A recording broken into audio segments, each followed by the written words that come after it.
സംസ്ഥാന സർക്കാരിൻ്റെ എയർലിഫ്റ്റിംഗ് കൂടി എത്തിയതോടെ വയനാട് ഉരുൾപൊട്ടൽ ദുരന്തത്തിൽ രക്ഷാപ്രവർത്തനം കൂടുതൽ സജീവമാവുകയാണ്. ദുരന്ത മേഖലയിൽ കുടുങ്ങിയവരെ രക്ഷിക്കുന്നത് മുതൽ പുഴയിൽ മൃതദേഹങ്ങൾ തിരയാൻ വരെ എയർലിഫ്റ്റിംഗ് സഹായകരമാകുന്നു. കുറച്ചു ദിവസം മുമ്പ് വരെ ട്രെക്കിങ്ങിനായി സഞ്ചാരികളുടെ വരവായിരുന്നു സൂചിപ്പാറയിൽ. കല്ലും മുള്ളും കാടും നിറഞ്ഞ ദുഷ്കരമായ വഴികടന്നു വേണം വെള്ളച്ചാട്ടത്തിന് അരികിലെത്താൻ. വയനാട് ദുരന്തത്തിൽ ഇന്നലെയാണ് സൂചിപ്പാറയിലും മൃതദേഹം കിട്ടിയത്. ഇതിനായി 18 അംഗ രക്ഷാപ്രവർത്തകരാണ് പോയത്. ഇവർക്ക് ഒരു മൃതദേഹവും മറ്റൊരു മൃതദേഹത്തിന്റെ അവശിഷ്ടവും കിട്ടി. എന്നാൽ സൂചിപ്പാറയുടെ താഴ്വാരത്ത് ഇവർ കുടുങ്ങി. ഇവരെ തെരഞ്ഞ് ഫയർഫോഴ്സും വനം വകുപ്പും ഒരു വഴിയിലൂടെ പോയി, തണ്ടർബോൾട്ട് മറ്റൊരു വഴിയിലൂടെയും. കല്ലും മുള്ളും ചവിട്ടി മണിക്കൂറുകളോളം നടന്ന് സ്ഥലത്തെത്തി. ഒടുവിൽ മൃതദേഹം സംസ്ഥാന സർക്കാരിന്റെ എയർലിഫ്റ്റിംഗിൽ കൊണ്ടുവന്നു.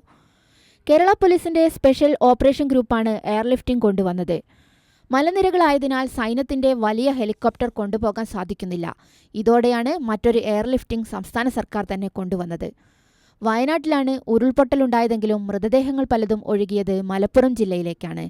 പുഴകളായ ചാലിയാറിനും പോത്തുകല്ലിനും മുകളിലൂടെ മൃതദേഹങ്ങൾ തിരയാനും സർക്കാർ എയർലിഫ്റ്റിംഗ് ഉപയോഗിക്കുന്നുണ്ട്.